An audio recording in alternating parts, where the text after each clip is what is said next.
It's basically just an app thing. I mean, really, it's like an extended browser. Canceled Flash. Really? Yeah. But Flash- almost everything uses Flash. Adobe Flash no longer is supported by anything. Anything? What, at school or anywhere? Just on any of the laptops. Oh yeah, On any laptop. It's like Flash is now outdated and figure out a different way. Well, a lot of browser games use Flash Player, or at least the older ones. So they're probably trying to cut that out. You know, It's sad because all the old browser games are the fun ones. I'm sorry.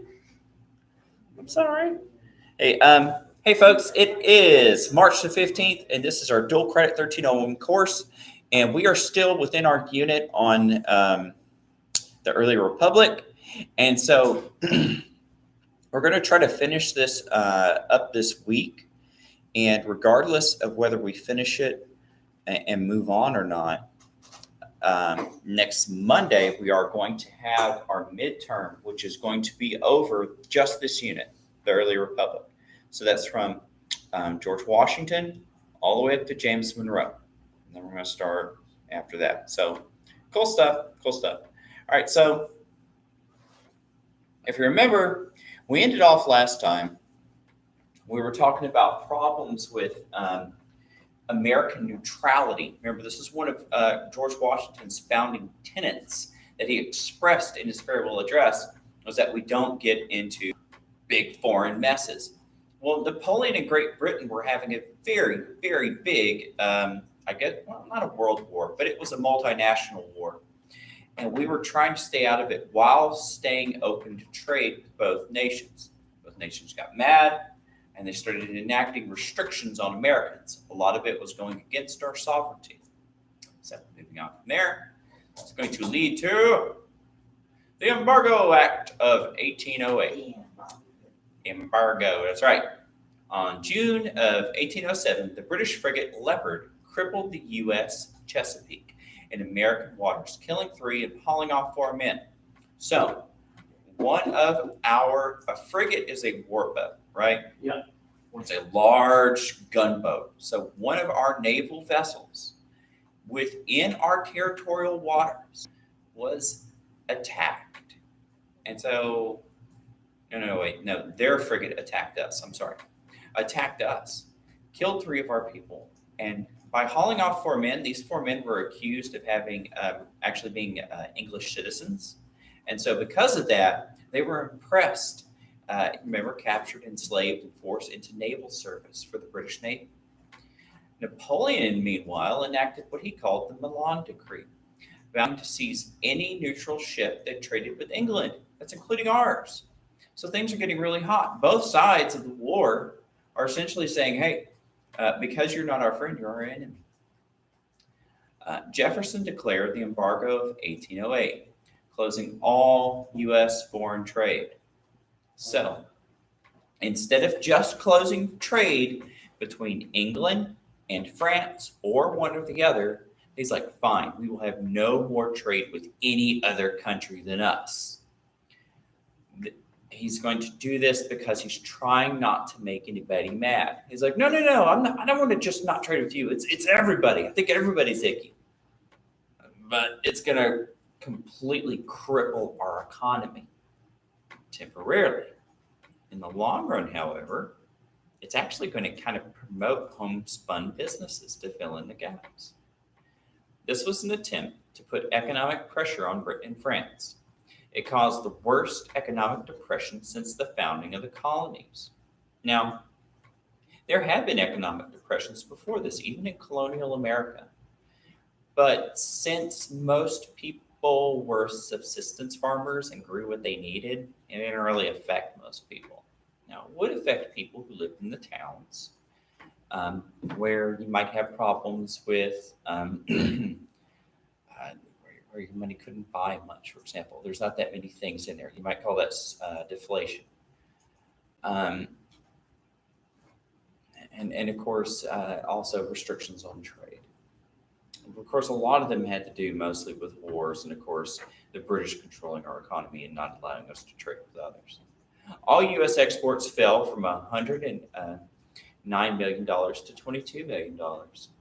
Over 100,000 people lost their jobs. Many blamed Britain and grew angry. So, remember we had talked about there was problems with Britain before this. The U.S. population was changing with people who were not of British ancestry.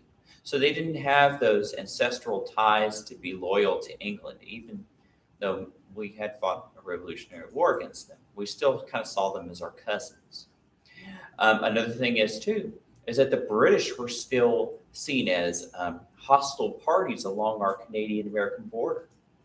And so a lot of people were still pretty mad at England and blamed them over Napoleon, even though they were both doing the same thing. Of course, that's stuff.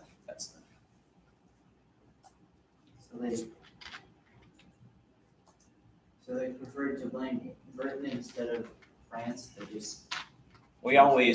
People always tend to favor one side over another, just like with elections, really, when you think about it. Remember, this was along party lines. The pro-Jefferson people were pro-French. The pro-Hamilton Adams people were pro-Britain.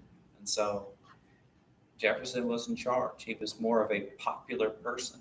He's more of the common man type guy. And so they kind of went along with that. All right, you ready? Okay, so James Madison. Despite the Depression, Jefferson was still very popular, yet he chose not to run for a third term and instead supported his friend James Madison. Madison was known as a quiet but highly intelligent man. Remember, this guy who basically came up with the Constitution. He was not as impulsive as Jefferson, but he could be indecisive. He was often accused of overthinking problems, and a lot of people saw this as cowardice, right? Nevertheless, he approached all things with patience, caution, and reason. Along with his victory as the president came the rise of what's known as the War Hawks, a political movement bent on war with Britain and Native Americans. Specifically, Native Americans allied with the British. But you got to remember, a lot of times people threw them all into one hat, even though many tribes wouldn't have anything in common with another tribe. They might even be enemies. Like linguistically different, culturally different.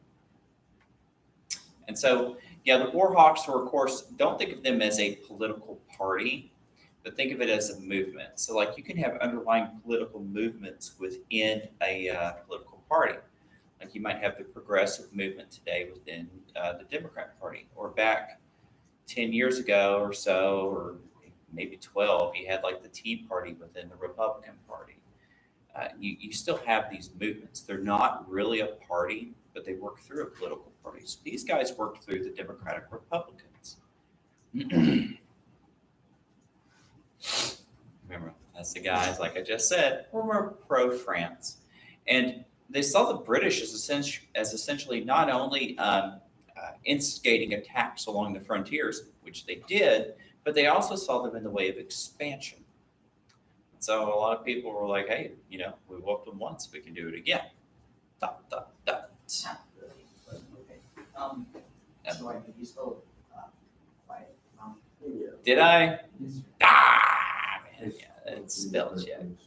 Yeah, you said quiet, but highly intelligent. That's one I can fix right now. Let me do it. Let me edit. Better? No, Q-U-I-E-T.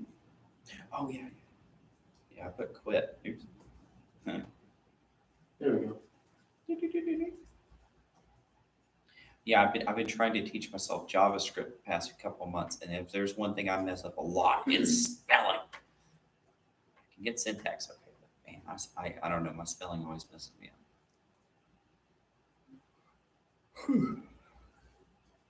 But then I found out I'm supposed to know HTML first, or else there's nowhere for me to put the things I make. So now I gotta go back and do that. You ready to move on? Okay, cool. Click. What a transition. Yeah, they don't translate very well either. Come on. Oh, that might have been the last one on this slide. Ah, So- yes. Yeah, that's the last one on this slide. All right, kids. Let's get back up. What the? We finished the class. No. Where is it? Monroe. Where's the Shawnee and Prophetstown? Oh, man. 1 second. It says 1 out of 1. That must mean that there is another one. Yeah, my bad. This looks unfinished. Either the last one. Whoa. Be careful. Was that What? you? What? Yeah. Oh.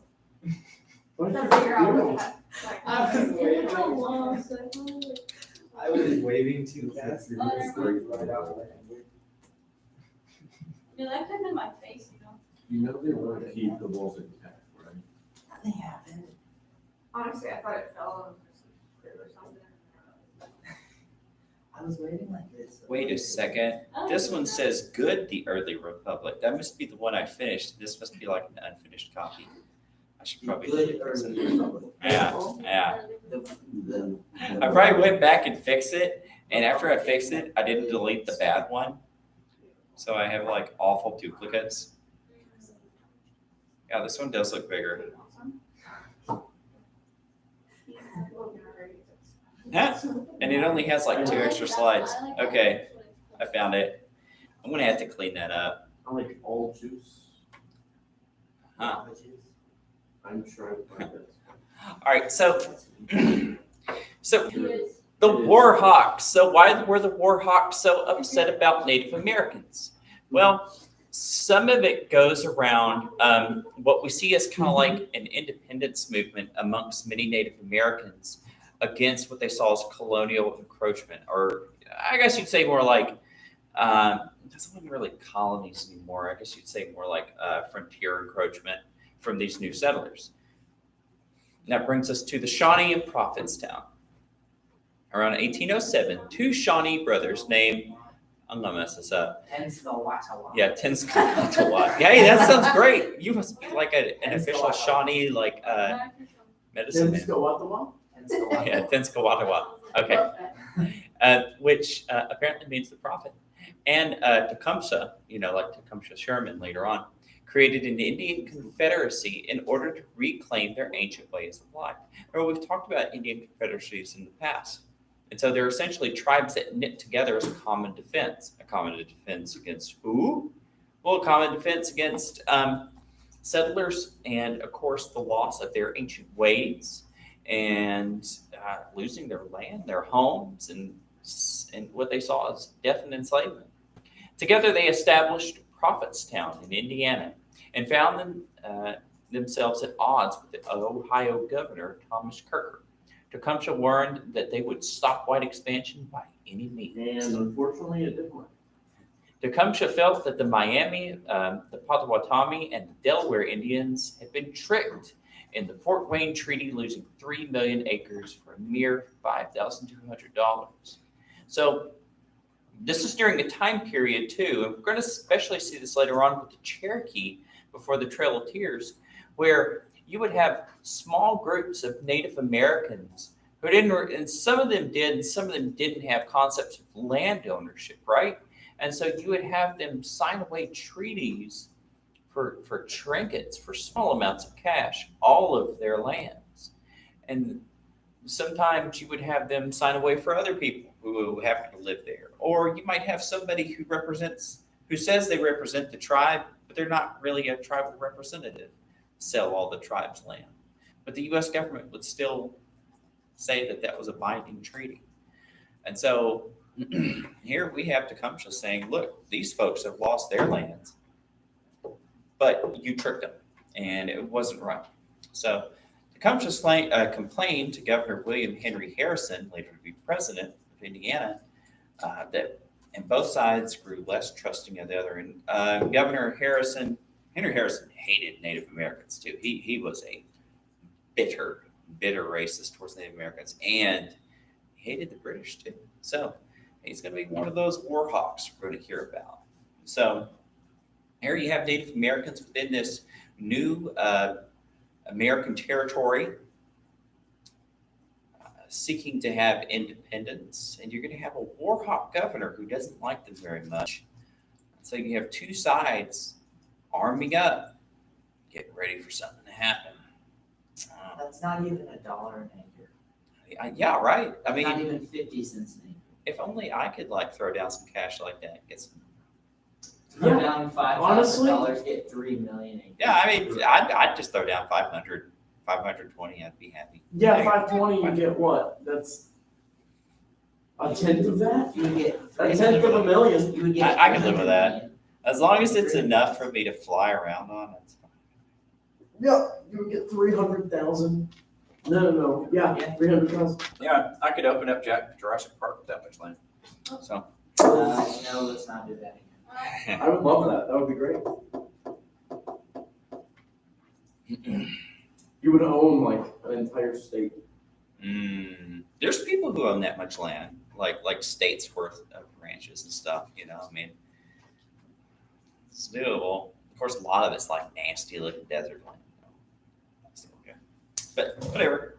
Who am I to judge? Who am I to judge with my mere acre? All right. Let's go on. You already Ah, got one? 2 acres. See? Aha, I have a quarter of an acre. My wife's gonna start working next year. We're talking about getting like that, but she wants a bigger house, and I want more property. So Why don't you just get a bigger Bigger house? house with more property. well, we're trying, but we got a budget. We can't go. We're trying to budget. We're like, Yeah, man, my we're thinking friend's 300,000. bought their property a few years ago, right before all the property shot up. Yeah, it's crazy right now. Everything flies off the shelf as soon as they post it. Yeah. Right before all the property got bought up, they bought like a huge swath on like Yarborough Lane, Mm. down like Biloxi. And they have like, let's see, it's like 6 acres.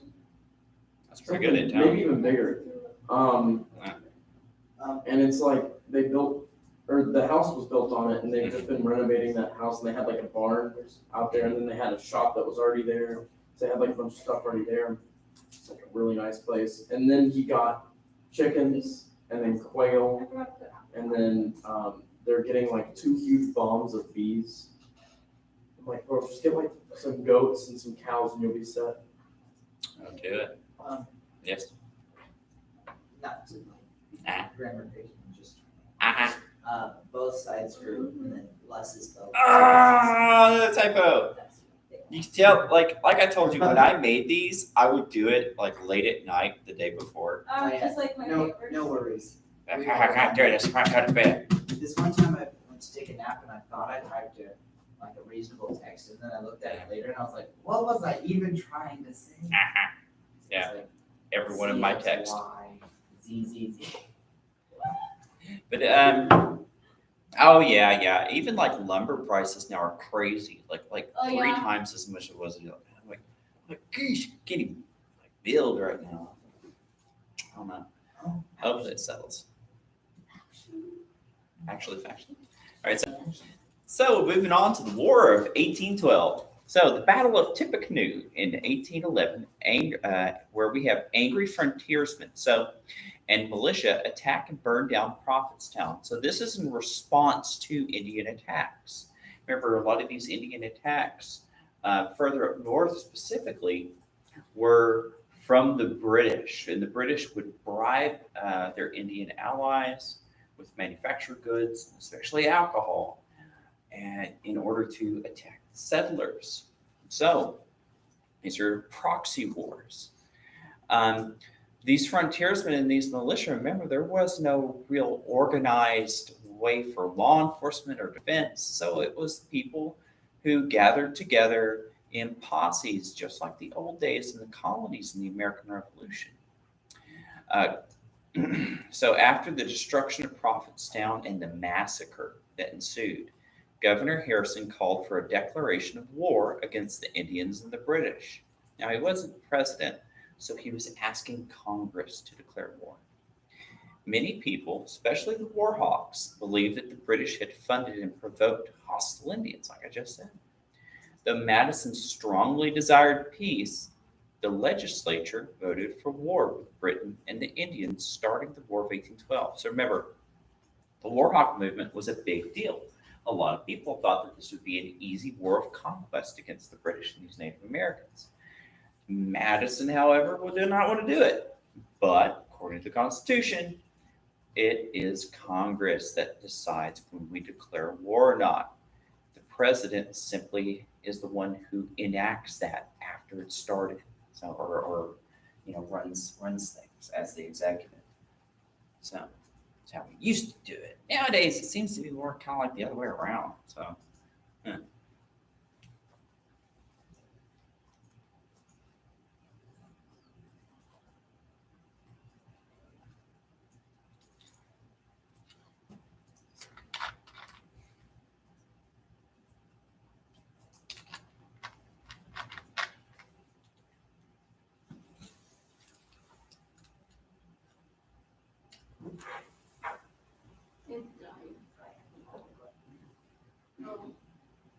That sucks.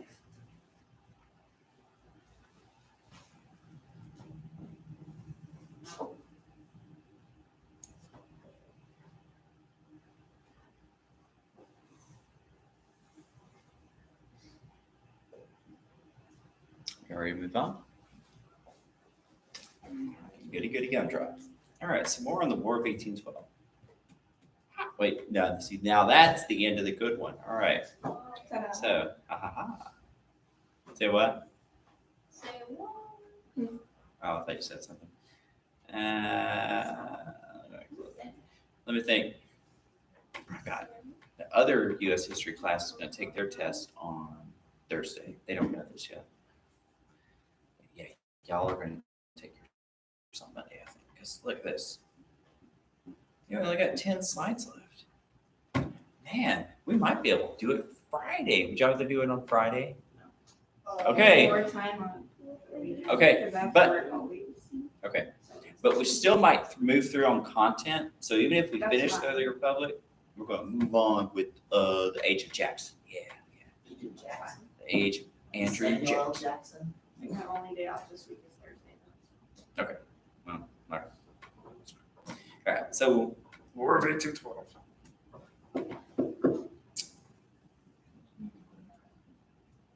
All right, so, oops. All right, so keep in mind that the central issues that provoked Americans to call for war were British impressments. Remember, they were capturing our people off of boats and along the coast and forcing them into unpaid servitude on naval ships. I would call that slavery. Foreign economic pressures. People blamed them on the embargo. And of course, they were seizing our ships and taking our goods and stuff like that. So, yeah.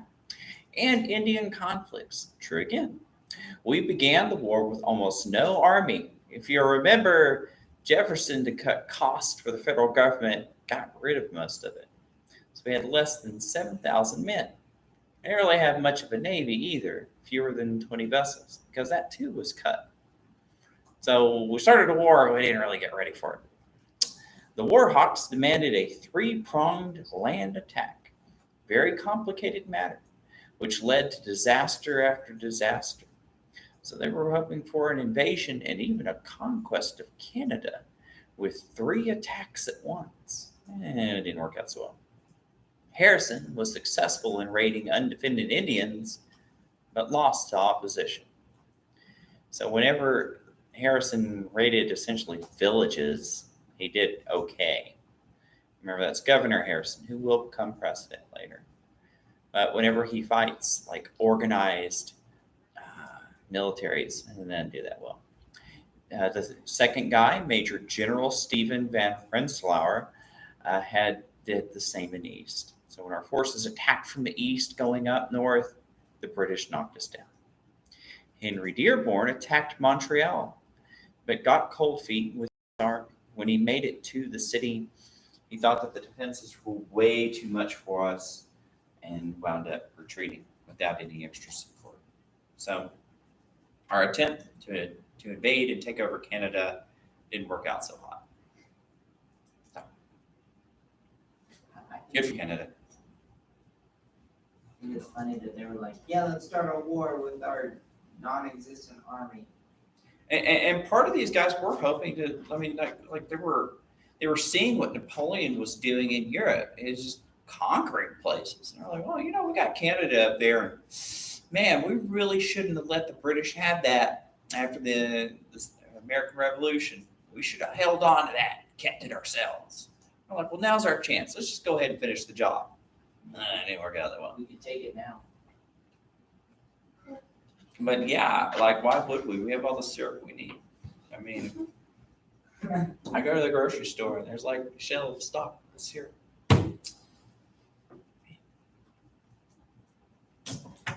Next is Editing Control A.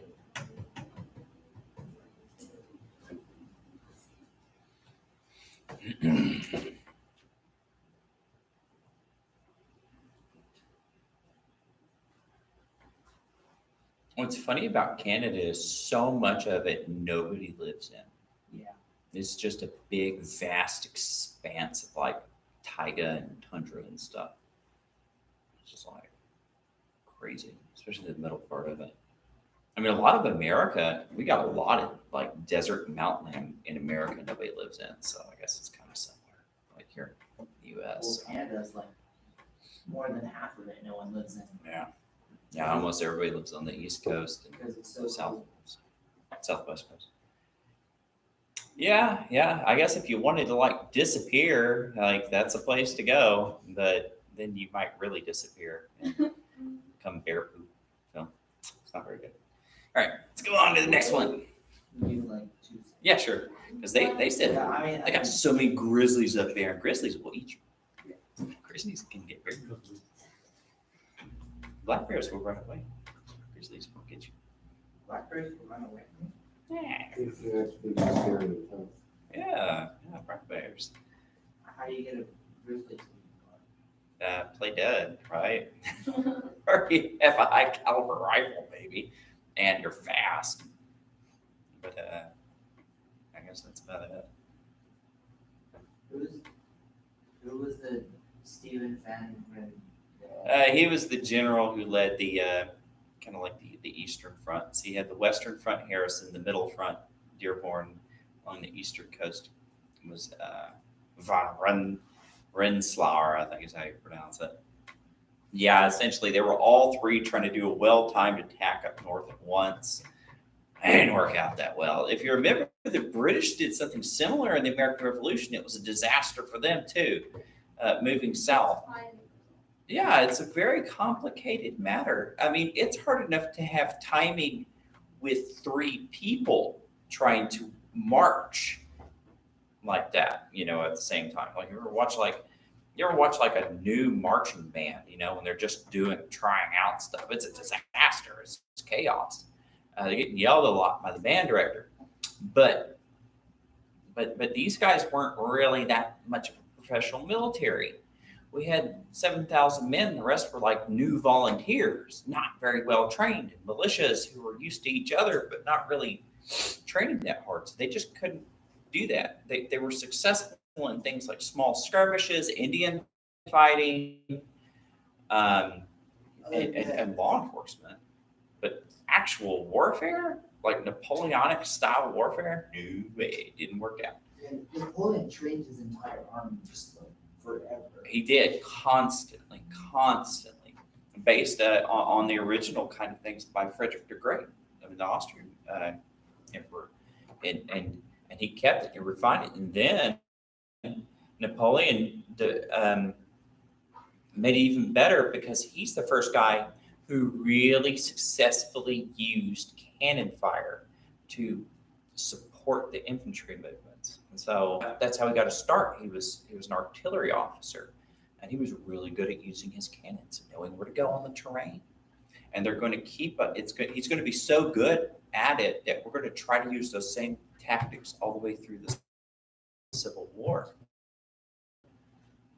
And all it's going to do is just make each other just turn into hamburger meat. All right, so the War of 1812 continued.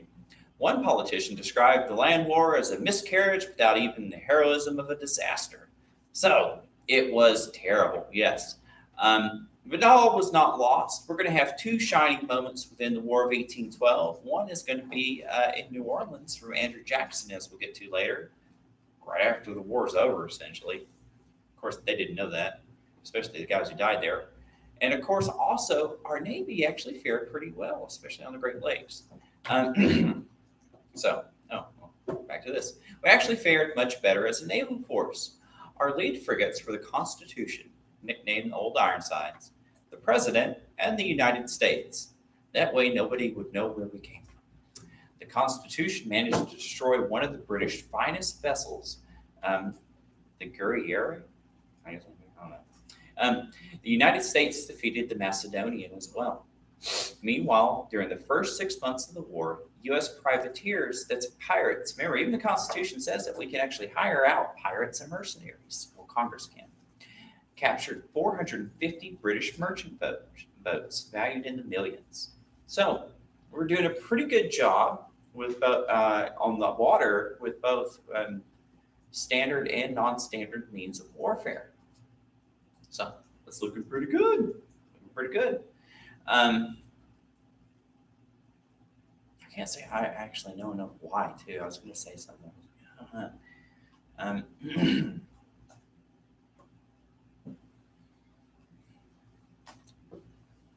That's the main takeaway.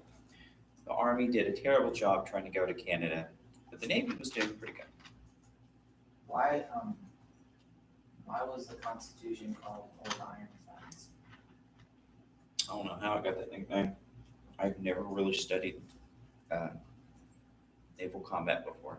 I read a couple of books about trireme warfare years ago, and that's about it.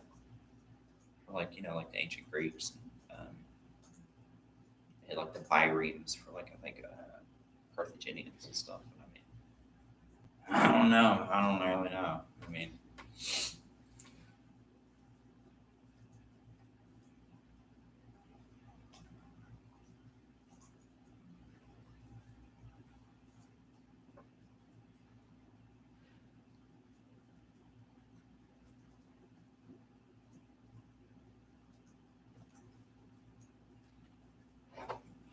Let's see where we're at.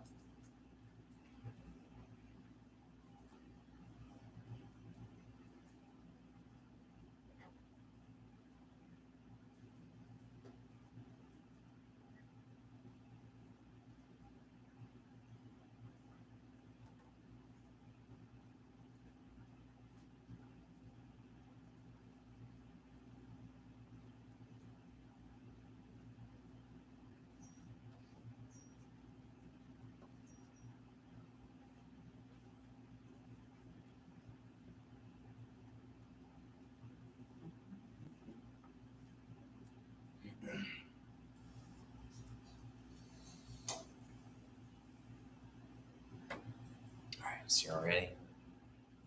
All right, so more on naval victories, but also, hey, re-election time. So during the war, Madison ran for re-election in 1808. Okay. It wasn't 1808. And won a mere 58.9% of the Electoral College vote. So he was very popularly elected before this, but this shows that the war, I need to fix that. The war wasn't all of that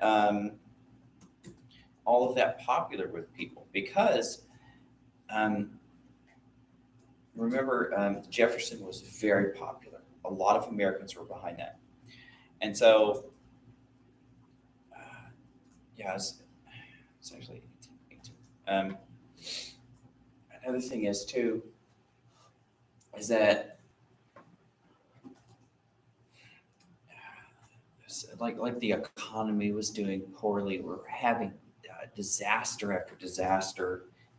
Things were just really kind of going sour. So they had lost. A lot of people were going back towards the Federalist Party.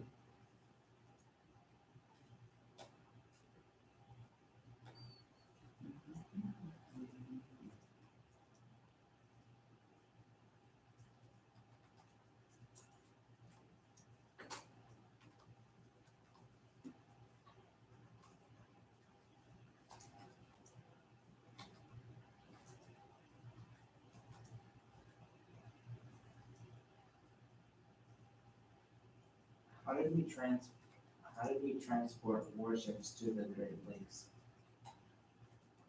Did we just build them there? Pretty sure we just built them there because we didn't even have any canals or anything like there yet.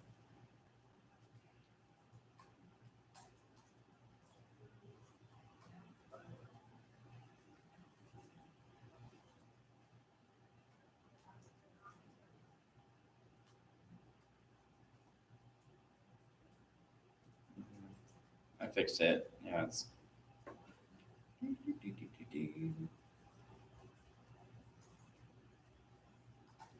Why did I put James Monroe? So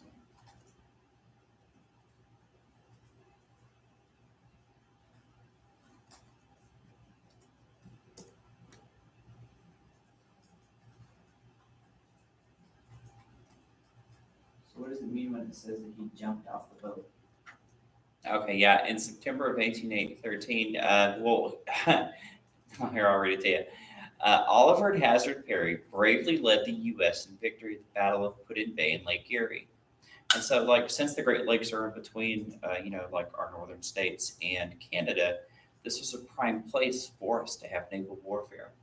So after Perry's flagship, so that flagship, of course, literally has flags that are used as codes, as signals to let the rest of the fleet know what to do. And so after his faced 80% casualties, he jumped off the boat and took command of another ship. So the boat was inoperable. So he went to another one of his ships and used that as their next flagship.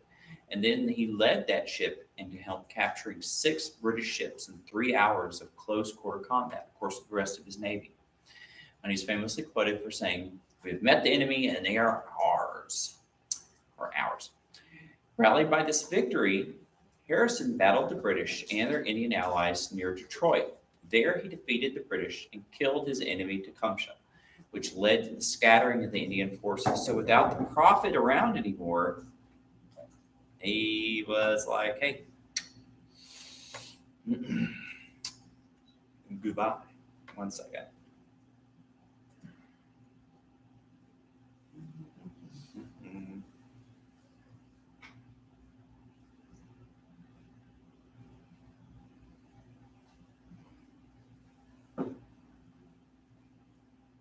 Yeah, I thought so.